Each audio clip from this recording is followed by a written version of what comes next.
The lake hides everything. Most lakeside towns sell postcards. Toluca Lake sells silence, and the town of Silent Hill has been collecting payment for a very long time. At first glance, the lake reads as atmosphere, fog sitting on still water, a gray horizon that swallows distance. The kind of scenic backdrop that suggests tranquility if you are the sort of person who stops paying attention too quickly. Silent Hill has always been good at finding those people. Toluca Lake is not decoration. It borders the town on nearly every side, surrounding Silent Hill the way a moat surrounds something that does not want visitors leaving unannounced. It appears in every mainline Silent Hill game, always present, always still, always waiting for something to surface or something to sink. Most players register it as geography. The lore registers it as something considerably more purposeful. The lake's history predates the town's modern identity entirely. Native tribes who originally inhabited the region regarded Toluca Lake as sacred ground, a place where the boundary between the living and the dead was thinner than it had any right to be. They did not build near it. They understood the water as something that had opinions about what touched it. Several centuries of subsequent settlers either ignored that understanding or inherited it too late to act on the information. Beneath the water sits Toluca Prison, a structure that predates the town's modern history and connects the lake to executions, to the Order's earliest rituals, and to a pattern of bodies that do not stay lost the way bodies are supposed to. The prison was used for executions throughout the 19th century, and the condemned were disposed of in the lake with the casual efficiency of a town that had already decided certain things did not need to be discussed openly. The lake does not decompose what it receives, it preserves. Multiple characters across the series end up in that water, and the town decides what returns and when. Nature has rules about this sort of thing. Silent Hill has its own. Rosewater Park sits at the lake's edge in Silent Hill 2, and the detail is not accidental. The town places its most significant confrontations near the water consistently, as though proximity to the lake amplifies whatever the town is trying to accomplish. The final revelation of James Sunderland's story happens within sight of it. Then there is the letter. James Sunderland receives a letter from his dead wife, asking him to return to their special place. That place is the lake. Mary did not write from beyond death out of sentiment. The lake held her. The town decided James was ready to know, and used the water as both the message and the destination simultaneously. Silent Hill does not bury what it takes. It files it away carefully, at a depth of its own choosing, until the moment arrives when returning it causes the most damage. The town is not haunted, it is organized. Harry Mason was never supposed to survive. Harry Mason is not a hero. To be clear, he behaves heroically. He runs into darkness, he survives things that should not be survivable, he finds his daughter, and by the end of Silent Hill, he walks out carrying her, while the town collapses behind him. That reads like triumph. The town read it differently. Silent Hill has been correcting that particular outcome ever since. Harry is a novelist, a civilian. A man who drove to a lakeside resort town because his adopted daughter fell asleep in the passenger seat and woke up in a street covered in ash with something moving in the dark. He had no training, no knowledge of the Order, and no meaningful connection to the ritual Dahlia Gillespie had been constructing for years. He was not a target. He was not a participant. He was a father who took a wrong turn and became inconvenient. Dahlia used him anyway, because that is what Dahlia does. She is one of the series' most underestimated manipulators, a woman who had spent decades building toward a single moment and was entirely comfortable redirecting available resources. She pointed Harry toward the Floros and watched him carry it exactly where she needed it to go, treating him like a very motivated delivery driver who did not need to understand the package. Harry believed he was following clues to find his daughter. He was following a script Dahlia had written before he arrived. The plan was never for Harry to matter beyond that function. The plan was for Alessa's split soul to be reunited, the ritual completed, and the god born inside the town that had been prepared for exactly this purpose. Harry surviving that process was not part of anyone's design, except one. Alessa protected him. A girl who had been burned alive in a ritual she never consented to, kept alive through medical horror in a hospital basement, and used as a living vessel for something monstrous, spent what remained of her strength making sure a Stranger's father got out of town alive. She gave him Cheryl. She gave him an exit through the confrontation with the incomplete god, ensuring the creature that emerged was weakened enough that Kaufman's Aglaophotis could disrupt it. She gave him 17 years with a daughter who was also, quietly, a time bomb the Order had not finished building. Silent Hill noticed. It is the nature of the town to notice. When Heather Mason was old enough, Claudia Wolf came to finish what Dahlia started, and the first thing the plan required was Harry's death. Not as a threat, not as a warning, as a correction. He was never supposed to leave. The town simply needed a moment to deal with the paperwork. Pyramid Head's helmet is a cage, not a crown. Everyone understands that Pyramid Head is terrifying. This is not a controversial observation. The red triangle, the enormous frame, the great knife dragging across the floor with the patience of something that has never needed to hurry. Players who encountered him in Silent Hill too understood immediately that this was not a standard enemy. What most players did not stop to consider was the helmet, specifically what it was built to do, and the fact that it is clearly no longer doing it. The Order maintained a class of executioners throughout Silent Hill's religious history, figures whose purpose was documented in the town's oldest texts, and whose iconography survived intact across centuries of the cult's internal evolution. These were not soldiers or guards. They were figures of spiritual function, responsible for carrying out judgment on behalf of the cult's theology, and their appearance was deliberately designed to communicate one specific thing: shame. The helmet forces the wearer's head downward, permanently.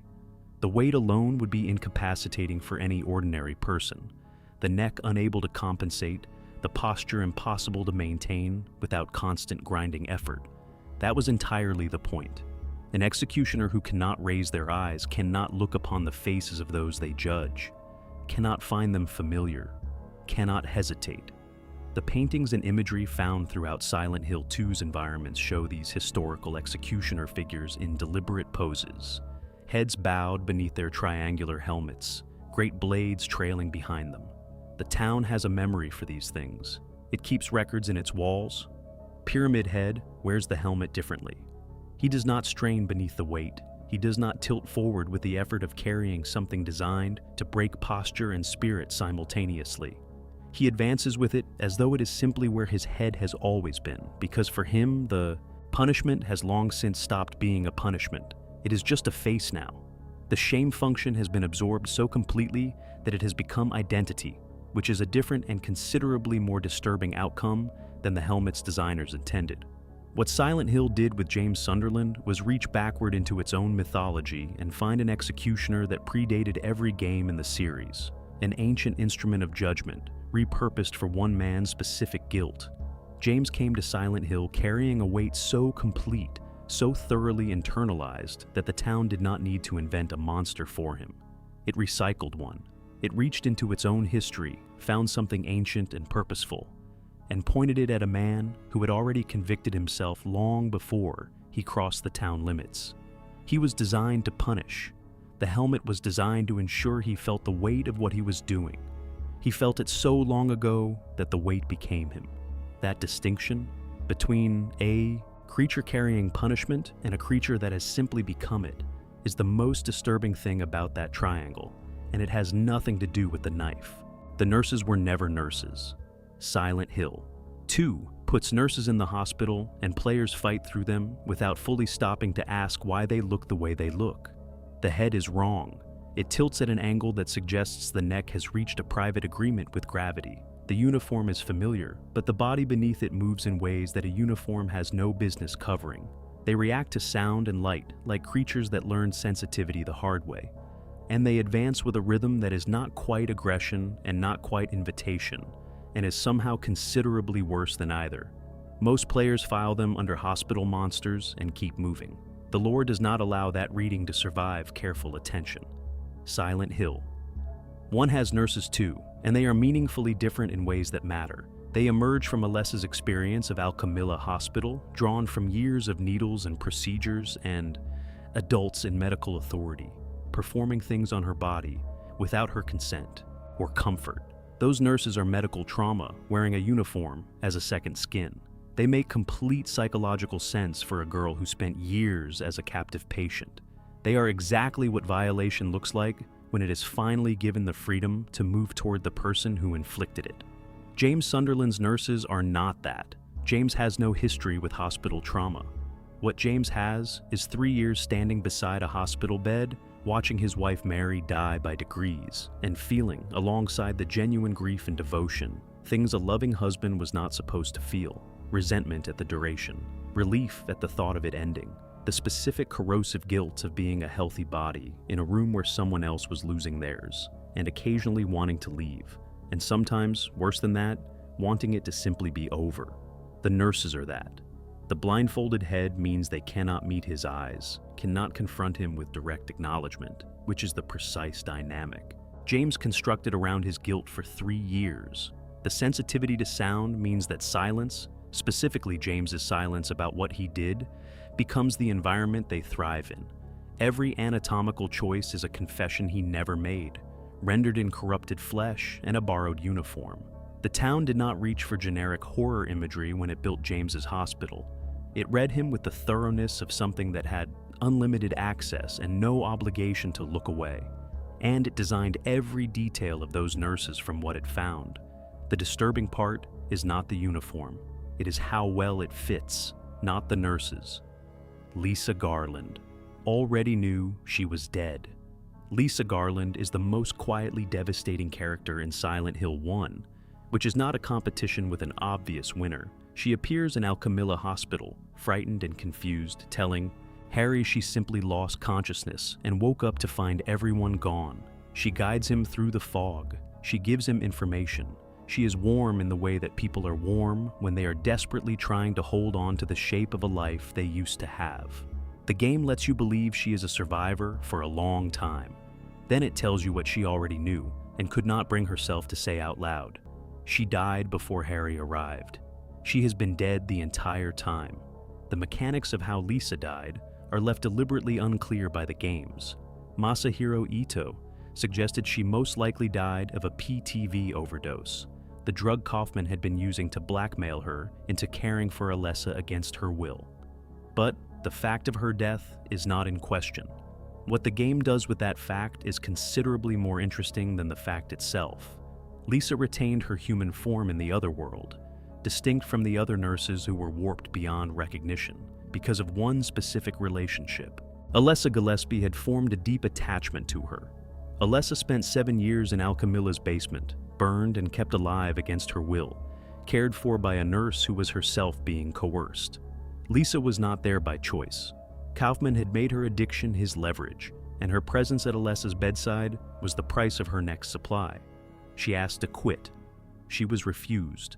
Whatever warmth she showed Alessa existed alongside resentment, exhaustion, and hallucinations from withdrawal that were quietly dismantling her. She was not the pure, devoted caretaker that Alessa believed her to be. Alessa believed it anyway. A child who had been burned alive by her own mother, isolated from her classmates, denied anything resembling affection, received whatever fragmentary kindness Lisa offered, and treated it as the real thing, because it was the only real thing available. That attachment is what kept Lisa's form intact in the other world. Not Lisa's goodness, not any mercy from the town, but the specific weight of how much one abused child had needed her. The Lisa that Harry meets is best understood not as Lisa's ghost, but as Alessa's memory of Lisa, the version of her that existed through the eyes of someone who needed her to be more than she was. She is kind, steady, frightened in a human way. She is Alessa's interpretation of comfort, given form and set loose in the nightmare because Alessa, even broken and barely conscious in a basement, still held that memory carefully. This is what makes her ending unbearable. Lisa realizes the truth. She says plainly, "I'm the same as them," and reaches for Harry, and the game bars the door. There is nothing he can do. She was never something that could be saved. She was a dead woman who did not know it, shaped into something more than she was by a child who had no one else. And the moment she understood her own situation, she began to transform. And then, in the ending, she comes back one final time. Kaufman attempts to escape Silent Hill, and Lisa's spirit stops him, drags him into the dark. The man who had blackmailed her into keeping Alessa alive, who had made her addiction the chain around her neck for 7 years, does not get to simply walk out. Whatever Alessa's connection to Lisa made possible in the other world, it was enough for that. She was never supposed to be the hero of anything. She was a dead nurse who did not know she was dead, shaped by a child's need into something. Better than the truth, that had to be worth something. In the end, it was worth exactly one thing, and it was the right one. Walter Sullivan built his heaven, inside an apartment. Serial killers and horror tend to want something large, power, domination, a legacy that outlasts them. Walter Sullivan wanted something considerably smaller, and that is precisely why Silent Hill 4. The Room is the most quietly devastating entry in the series. Walter did not kill 21 people because he wanted to destroy the world. He killed them because he wanted to go home, and the door home required 21 keys, and each key was a human life. Room 302 of South Ashfield Heights is an ordinary apartment. Drop ceilings, dated fixtures, the particular exhaustion of a space that has been occupied by people who never loved it. Walter Sullivan was abandoned there as an infant by a mother who left and did not return. The Order found him shortly afterward, because the Order has a consistent talent for locating children in the precise moments when they are most structurally vulnerable. And they told him something that did not so much break his understanding of reality as quietly replace it. They told him the room was his mother. This was not metaphor to Walter. He was too young for metaphor. He received that information the way very small children receive all foundational information, completely and without the cognitive distance required to question it. And it became the load-bearing wall of his entire interior world. Room 302 was his mother. She had walls and a ceiling and a door that locked from inside, and she had existed before he was born, and she would exist after everyone else was gone, and she was waiting for him to find his way back. The 21 sacraments are documented in the Order's religious texts as their most complete and demanding ritual, requiring 21 sacrifices assigned by specific designation and sequence. Each victim in Walter's killing spree corresponds to a numbered sacrament. He was not improvising. He was working from instructions, moving through each step with the methodical focus of someone following the only map he had ever been given reason to trust. Walter Sullivan did not experience himself as a murderer. He experienced himself as a pilgrim. Henry Townshend inherits the apartment and moves through it as the game's protagonist, watching the walls absorb the history Walter left behind. Umbilical cords appear as ritual objects. The apartment itself begins to shift and corrupt, responding to the completion of the sacraments the way a door responds to a key turning inside it. 21 murders to open one door. And behind it, a room that never knew his name, had no memory of the infant placed on its floor, and could not have loved him back under any circumstances the world was prepared to offer. He built his heaven out of other people. It was still just an apartment. Alessa won. You just didn't notice. Alessa Gillespie is the most powerful figure in Silent Hill's entire lore, and the games present her almost exclusively as a victim. This is intentional, and possibly something she understood. It is also, if you follow the lore carefully from the Silent Hill 1 through Silent Hill 3, the cover story for a 17-year campaign that ended with the Order's complete destruction. Alessa Gillespie did not survive the Order. She ended it. The distinction is the entire point. The ritual Dahlia constructed was meant to use Alessa as a vessel to birth the Order's god into the physical world.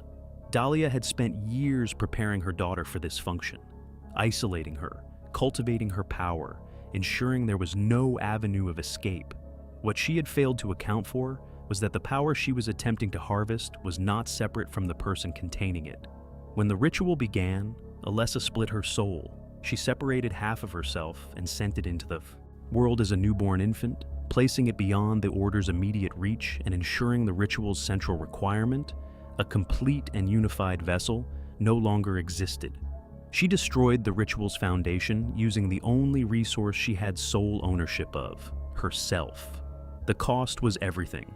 Half a soul meant half a life, stretched across 7 years of existence in a hospital basement, kept alive through means the games gesture toward without fully describing because the full description would be worse than the suggestion.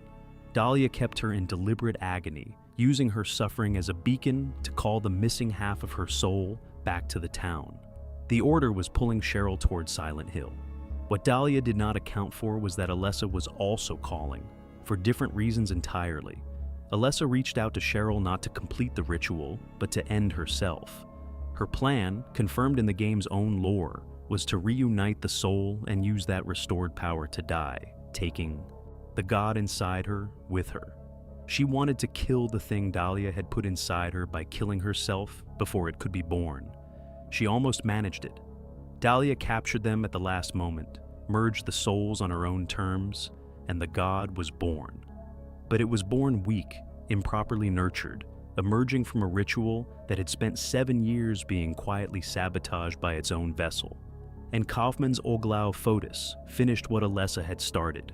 In her final moments, she gave Harry the child that contained her reborn soul and pointed him toward the exit. She gave Heather Mason a name that meant nothing to the cult, a life far from the lake, and 17 years of ordinary experience the Order could not corrupt in advance.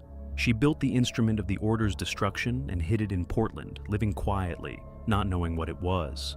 The Order spent those same years preparing for their god's return. When Claudia finally moved, everything Alessa had set in motion was all ready, waiting. She gave up her body, her name, and every year of her childhood. She got the Order's permanent destruction in exchange. The town made sure you were too busy grieving for her to notice she was winning. Silent Hill remembers everyone who leaves. Nobody escapes Silent Hill. This requires a moment of precision because the games do show characters walking out. The fog clears, or appears to. A car starts. A helicopter descends from somewhere above the gray and lifts someone away from the streets and the ash and the things that were following them through the dark. The screen fades and the credits arrive, and for a moment every survivor has the physical evidence of someone who has genuinely left. The town permits this. Permitting departure is not the same as releasing someone, and Silent Hill has never confused the two. Harry Mason drove away from Silent Hill with a daughter who was also, in precise lore terms, a piece of the town's unfinished business wearing a child's face. He understood enough to be careful. He moved cities. He dyed Heather's hair and changed their names. The game confirms he chose Mason to disappear into, renaming her Heather years after the escape when the Order found them in Portland and he killed one of their members in self-defense. He watched her grow and told himself the worst was behind him. The town waited 17 years, which is nothing to something that has been waiting since before it had a name, and then sent Claudia Wolf to a shopping mall to correct what had always been an administrative error. Harry's death is the first significant event of Silent Hill 3. He never left the town's accounting. The distance was geography.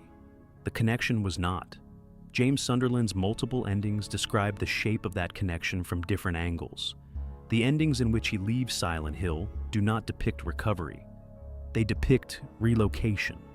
The guilt that constructed the nurses, summoned the executioner, generated the letter, and guided him to the lake was never a product of the town. It was James's. The town gave it architecture and let it walk around. But when the architecture is gone, the guilt returns to its original location. Inside James, traveling with him, now without any external surface to project onto. He leaves carrying more than he arrived with, and what he carries has nowhere to go. The fog behaves unusually near the town's borders.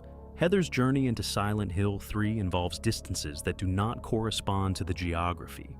A drive that takes longer than maps suggest it should.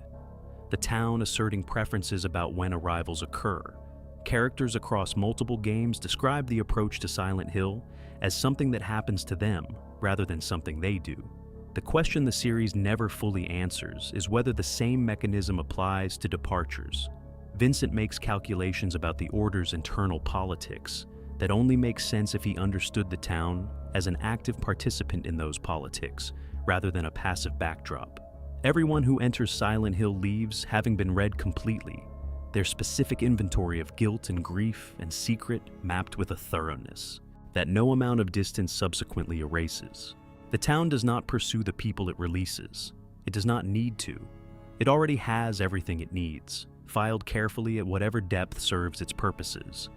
And the connection between the town and the people who pass through it does not require the town to be present to remain active. You carry it. It waits. You leave when the town decides the visit is over. You take the fog with you whether you can see it or not. And somewhere behind you, at the edge of a lake that has never lost anything it decided to keep, the town updates its records and turns its attention to the next arrival. It has always been patient. It has nowhere else to be.